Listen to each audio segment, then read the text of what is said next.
Melanjutkan video sebelumnya, video tentang pembahasan IHSG dan krisis COVID-19 yang di awal, yang bisa di post sebelumnya. Sekarang, seperti janji, saya akan coba membahas saham-saham yang menarik, saham-saham yang menjadi pilihan tim creative trader. Ini enggak harus jadi pilihan Anda, tapi ini saham-saham yang akan kami perhatikan ke depannya. Perhatikan itu nggak sedang bilang kami akan membeli, beberapa kami sudah punya, kami ingin jual, dan juga kami akan membahas saham-saham yang banyak jadi perhatian publik, seperti itu. Nah, jadi sebelum masuk ke sahamnya, kita sedikit bahas ulang tentang IHSG. Jadi IHSG sendiri sepanjang minggu lalu mengalami kenaikan tipis. Didorong oleh kenaikan yang terjadi pada hari Jumat. Kenaikan ini juga tentunya seperti dibahas disertai dengan kondisi internal, kondisi dalam negeri yang nggak baik. Minggu lalu hampir semua mal besar sudah ditutup, aktivitas di kota-kota besar di Indonesia sudah cenderung lumpuh, semuanya work from home.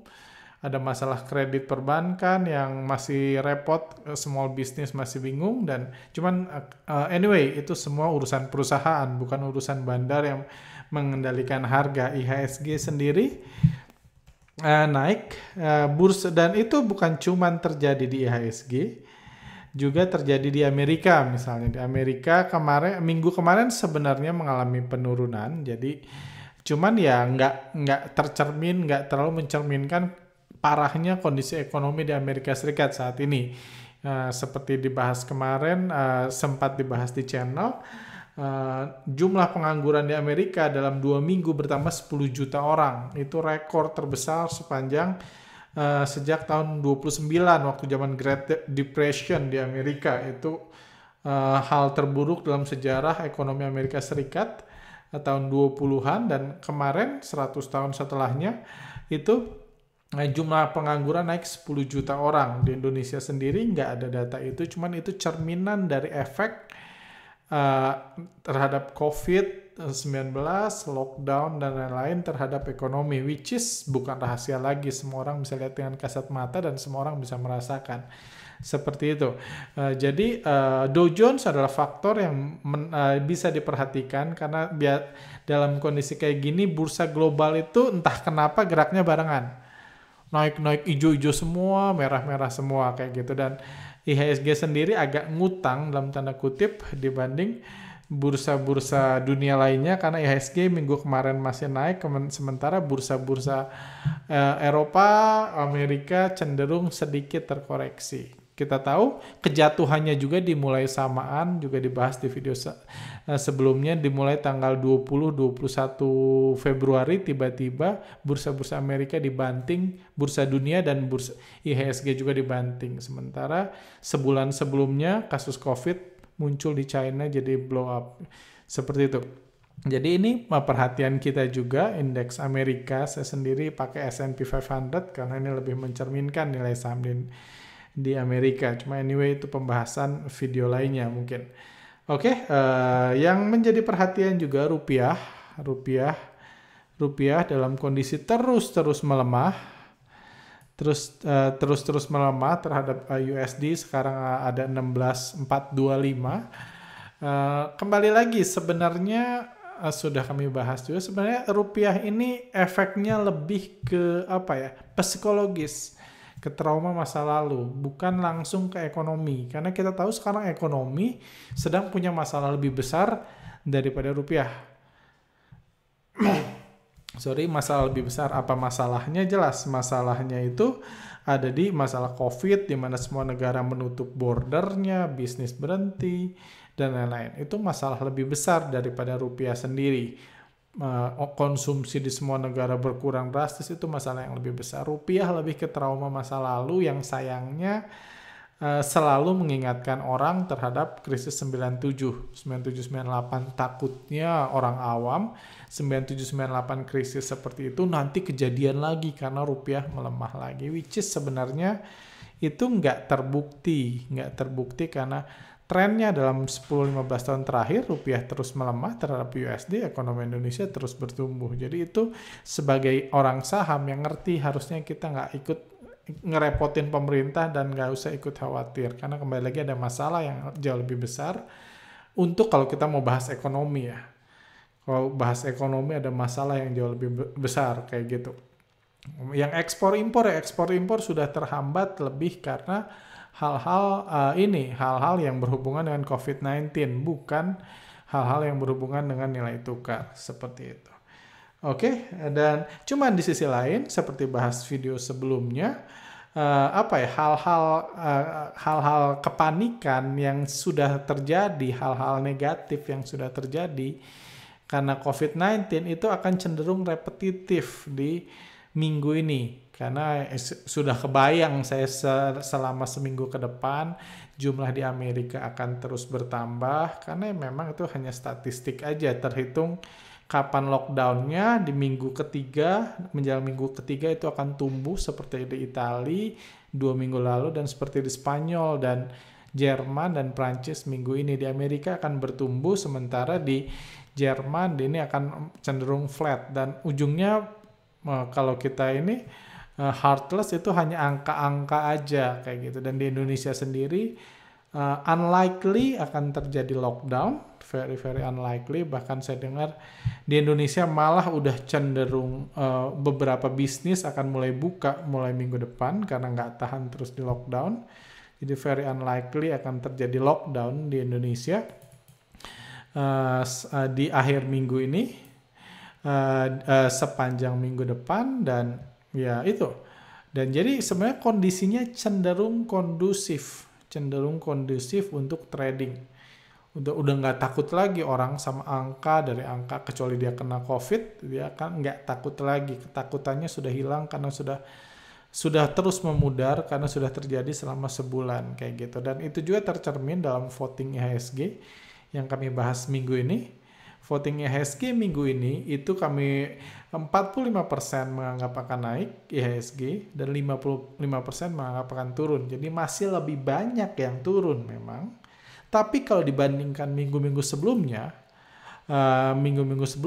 itu sangat jauh berbeda. 2 minggu lalu setelah IHSG naik 10% minggu sebelumnya, hampir 10% minggu sebelumnya, yang memprediksi IHSG bakal naik lagi itu cuma 25%. Tadi 45% yang memprediksi IHSG akan naik. 2 minggu lalu cuma 25%. Dan yang bakal dibanting itu 75%. Jadi jauh optimisme minggu ini, akhir minggu ini, jauh lebih besar dari optimisme akhir minggu lalu, tanggal 29 Maret.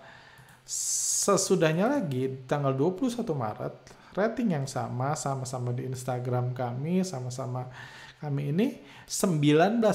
Ini ketika IHSG jatuh-jatuhnya, diprediksi gimana IHSG minggu depan, 19% IHSG memprediksi bakal naik dan 81% memprediksi IHSG bakal turun. So, terlihat jelas kalau memang optimisme investor itu cenderung meningkat. Terlepas dari kasus COVID-19 yang juga cenderung meningkat. Karena kembali lagi, efek ketakutannya sudah cukup berkurang. Karena kembali lagi angka dan sudah predictable. Kedua karena memang ketakutannya itu dipulihkan setelah melihat 2 minggu harga IHSG naik terus nih. Jadi udah lupa orang market terhadap krisis, terhadap toko yang tutup, terhadap bisnis-bisnis yang kebingungan ngasih PHK, itu urusan perusahaan. Kembali lagi, trader dan bandar fokusnya hanya di sahamnya aja. Dia bandar nggak harus bayar nggak harus bayar THR ke pegawai yang sahamnya dia bandarin. Jadi kembali lagi itu two different factor yang nggak harus berhubungan. Kadang-kadang berhubungan silahkan, cuman nggak juga yang nggak apa-apa kayak gitu. Jadi kembali lagi cerminannya adalah optimisme saat ini sedang tinggi-tingginya, bahkan tertinggi dibanding 3 minggu terakhir. Seperti ini hasil survei yang masih berjalan di Instagram kami. Anda juga bisa ikut survei, jumlah votersnya sama, jadi kurang lebih ini cerminannya. Oke, Nah, ke saham sendiri, motor pergerakan IHSG itu ada di saham dengan kapitalisasi terbesar, tentunya BBCA. Kita lihat ada inflow asing di BBCA, cukup menarik. Bahkan seminggu terakhir harganya cenderung turun, tapi asing masih melakukan net buy. Ini saham memang juara banget. Saham juara banget, jadi karena memang terlihat investor asingnya terus beli dan terus ngejaga saham ini. Jadi ini selama belum ada aksi jual asing seperti di sini, histogramnya mengarah ke ini, artinya asing jualan. Kayak di sini asingnya jualan 507 miliar. Ini IHSG masih akan cenderung terjaga seperti itu. Jadi so far di tulang rusuk utama, penunjang utama IHSG masih ini. Terus pertanyaannya beli jual dan lain-lain itu nggak akan saya bahas karena ya saya bukan orang yang percaya bahwa saya bisa mengedukasi orang dengan ngasih tahu orang beli di sini, jual di sini, beli di sini, jual di sini. Itu orang yang jualan stock pick yang menawarkan itu, bukan yang mau mengedukasi. Dan sama kalau misalnya Anda bisnis apapun, nggak ada tuh Anda misalnya Anda jualan ini, Anda ikutin aja saya bilang jual harga berapa, jualan apa, Anda ikutin, maka bisnis Anda akan sukses. Dunia nggak berfungsi seperti itu sebenarnya. Cuma yang jualan ya silahkan, Anda mau jualan stock pick, it's okay. Cuma saya akan coba menjelaskan faktor-faktor yang bisa Anda pertimbangkan. Di sini yang bisa Anda pertimbangkan asingnya masih cenderung masuk, jadi ini masih agak aman. Apakah Anda mau jual, mau beli? Kalau udah punya kan ya tunggu asing jualan. Kalau belum punya ya tunggu asingnya masuk banyak atau masuk sekarang, itu gaya Anda, itu terserah Anda, nggak ada benar atau salah di bursa saham. Kayak gitu. Ini BBCA yang saya sarankan berulang kali dihindari, yang kami sarankan adalah BBRI. BBRI di sini asing udah jualan luar biasa. Kita lihat beberapa hari yang lalu ketika IHSG diterbangkan tanggal 26 dan tanggal 27, itu asing istilah masukin duit. Beli BBRI, jadi harganya langsung terbang di sini dan di sini. Kita lihat ini ada 2 inflow. Total 2 inflow pada hari itu adalah, kalau kita pakai sistem foreign flow, totalnya adalah 374 miliar. Pada 2 inflow itu 374 miliar, dengan modal 374 miliar berhasil naikin BBRI dari 2.400 sampai ke 3.700. Terus diguyur lagi sedikit. Ini BBRI pada 2 hari ketika naik. Jadi modal 374 miliar tadi itu sudah keluar. Kita lihat indikator foreign flow-nya udah turun dalam, jauh lebih rendah dari ini. Artinya dengan modal segitu dinaikin, udah itu asingnya udah profit taking. Berapa banyak yang sudah asing jual di harga atas? 1, 2, 3, 4, 5. Kalau kita lihat 5 hari terakhir, asing sudah jual 792 M. Berarti beli 300-an, jual ini berarti sekitar range-nya 400 miliar berhasil dijual di harga atas dan berhasil membangkitkan optimisme investor retail. Kembali lagi, optimisme investor retail yang kita bahas sebelumnya itu bukan sesuatu yang bagus kalau kita paham bandarmologi, karena kalau retail semangat beli berarti bandar bisa jualan. Mereka di tengah ketakutan 2 minggu lalu mereka ngerek harga, sekarang retailnya udah pede, mereka bisa jualan. Ini tercermin banget di BBCA, cuma kalau di BBRI ini ketika optimisme retail mulai tumbuh malah asing jualan tambah banyak, cuma di BBCA belum ada indikasi profit taking. Kita follow aja kalau Anda mau ikut. Anda udah punya BBCA bisa tetap hold misalnya, atau belum punya silahkan mau entry point atau apa. Cuma BBRI saya sih nggak menyarankan. Saham lain yang juga ini BMRI juga masih terus dibeli, masih ada inflow. Sangat berbeda dengan BBRI tadi pergerakan asingnya, jadi ini pun masih masuk dalam watch list kalau Anda mau, atau masuk layak di hold kalau Anda sudah punya. Basically masuknya kapan, keluarnya kapan itu gaya masing-masing. Nggak ada benar atau salah karena itu sesuai karakter. Oke, itu kita lihat saham-saham blue chip yang lain, misalnya Telkom. Telkom masih belum ada indikasi apa-apa, meskipun harganya rebound, asing cenderung jualan meskipun nggak banyak. Ini pun saya nggak terlalu optimis. Telkom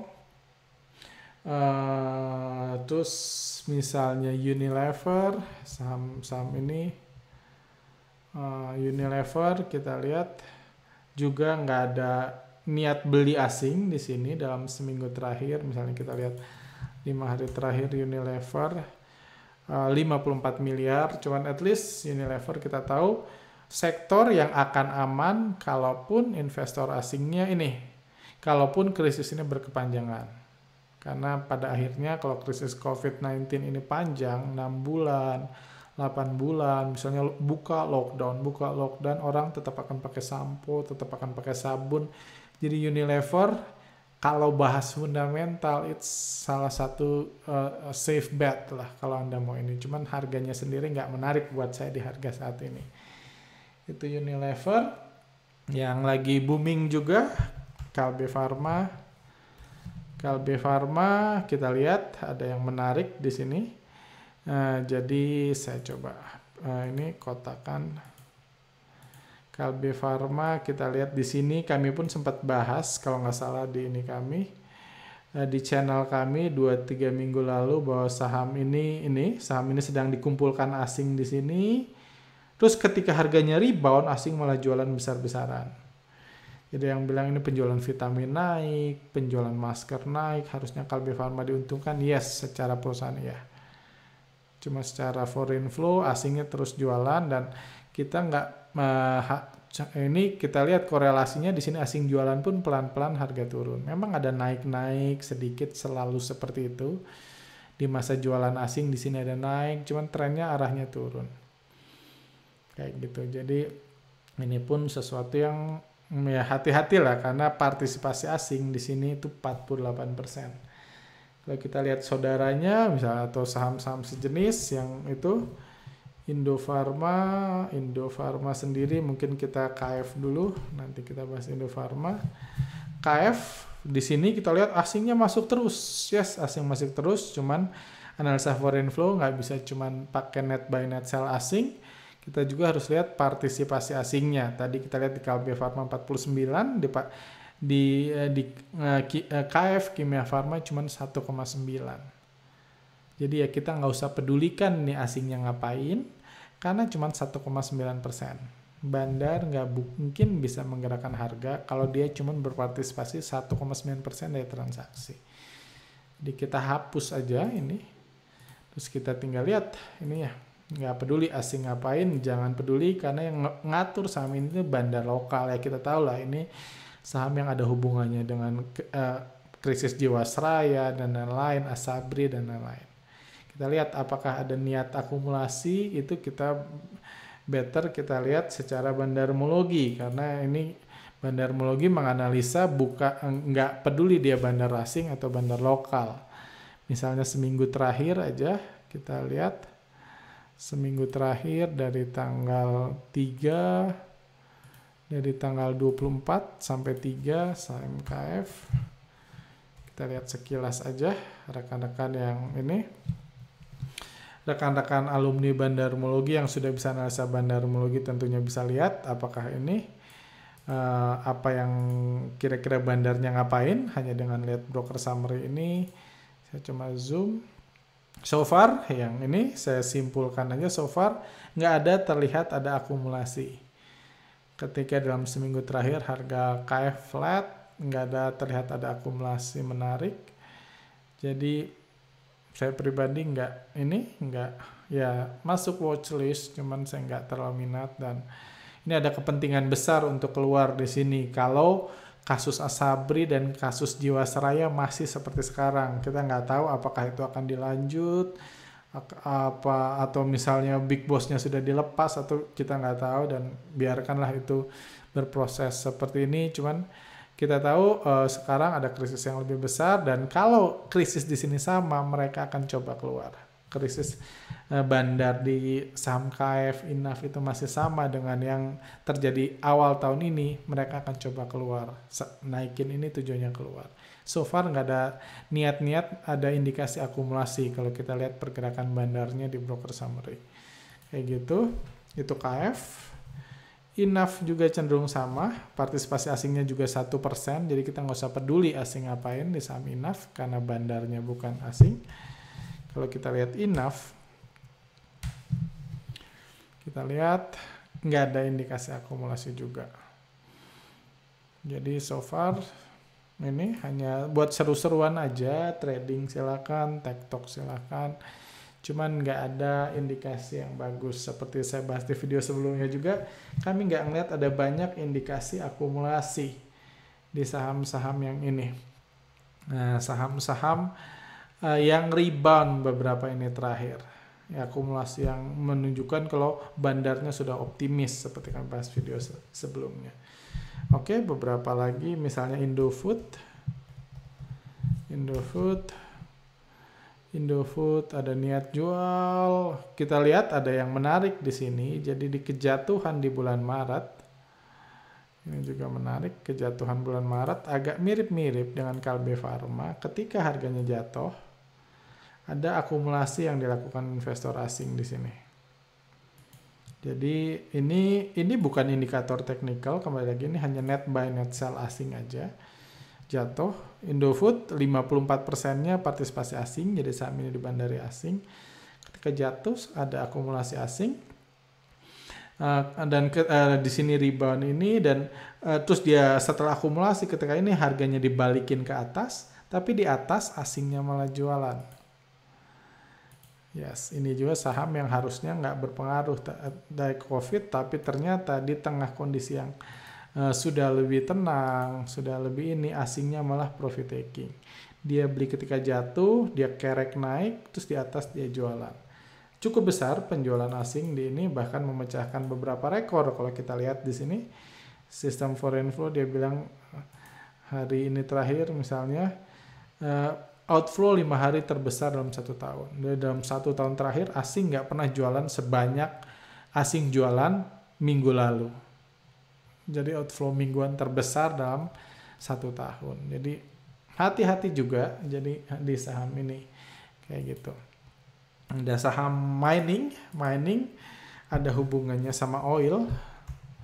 Kalau kita lihat grafik oil price ada rebound cukup ini setelah jatuh dari 60 dan dari 50-an, 48 jatuh secara ekstrim di bulan Maret karena kembali lagi ada hubungannya sama COVID-19 karena perang harga, karena kita tahu permintaan minyak bumi itu terjun bebas, itu nggak perlu dirahasiakan karena semuanya terjun bebas karena negara besar semua di lockdown dan minyak bumi itu penggunaan utamanya buat kendaraan bermotor.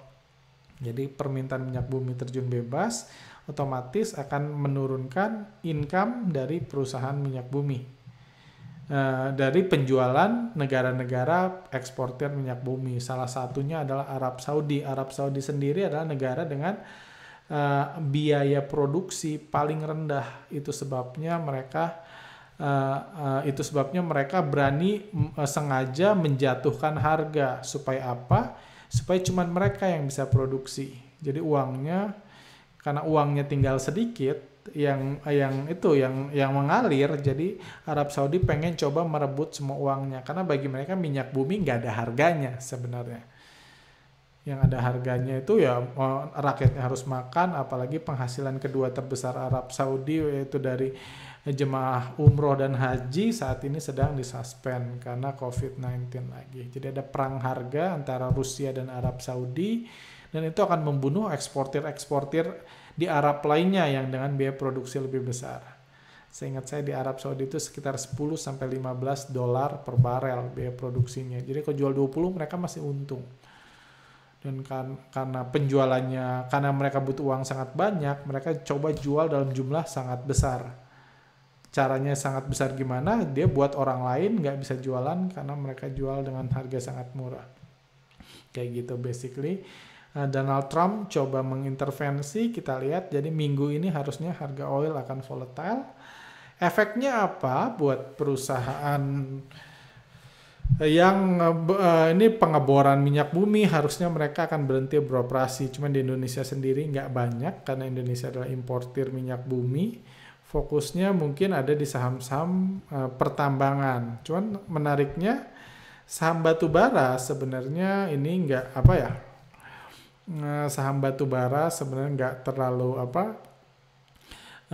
terlalu turun, harga batu bara nggak terlalu turun, cuman ya sentimen minyak bumi ngefeknya ke saham batu bara. Kita lihat misalnya ini PTBA, saya ambil 2 aja biar nggak terlalu panjang. Kita lihat PTBA seminggu terakhir, secara foreign flow biasa aja. Coba kita lihat PTBA.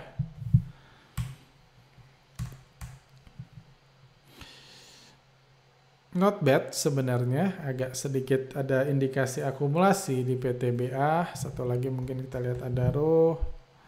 Adaro partisipasi asing cuma 26%, ada inflow ya lumayan bagus. Kita lihat seminggu terakhir. Seminggu terakhir Adaro.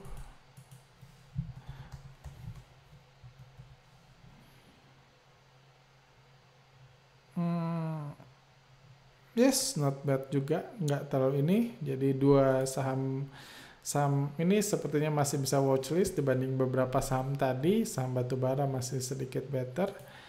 Mungkin saya satu tambahkan mungkin saham Elsa. Ini juga saham-saham yang semuanya dibangun dari orang-orang lokal. Ada pergerakan luar biasa 2 hari terakhir di Elsa. Kita lihat 2 hari ini aja, 2 hari terakhir di saham Elsa. Kayak gitu. Oke, sorry, Maret. Berarti tanggal 5 dan 6 ya. Oke, sorry. Oh, April ya. April tanggal 5 dan 6 April. Sorry. Tanggal 1 sampai tanggal 3 April. Oh, ini Adaro, Elsa.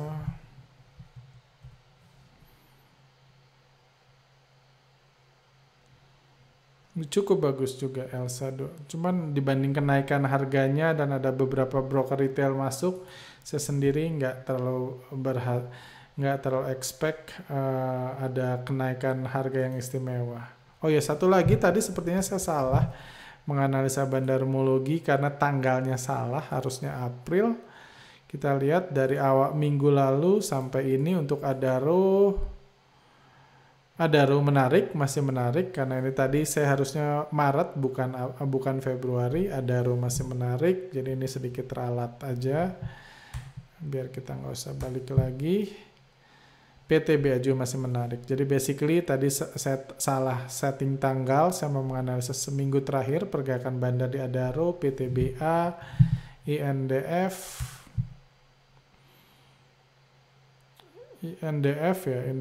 ya cukup oke, ya biasa aja sih INDF. Kayak gitu. INDF sendiri tadi udah dianalisa secara foreign flow. Oh ya, INAF dan KF ya saya ini yang saya takut saya salah menganalisa periode tanggal. Enough 1 minggu terakhir kita lihat nggak ada apa-apa, sementara KF yang kita analisa bandarmologinya malah ada indikasi sedikit distribusi di KF. Jadi kalau dari semua saham yang dibahas, kalau saya harus beli Senin, saya masih lebih expect, maksudnya saya beli dalam kondisi ini, saya masih lebih expect saham-saham mining jadi pilihan. Itu yang jadi perhatian kami. Oke? So far itu aja. Saya harap ini bermanfaat. Kembali lagi, jangan ikut stock pick-nya, karena stock pick itu pilihan masing-masing. Fokusnya adalah lihat apa yang dianalisa, karena fokus kami mengedukasi. Semoga bermanfaat, semoga membantu. Stay healthy, stay at home, dan hati-hati dalam trading. Thank you.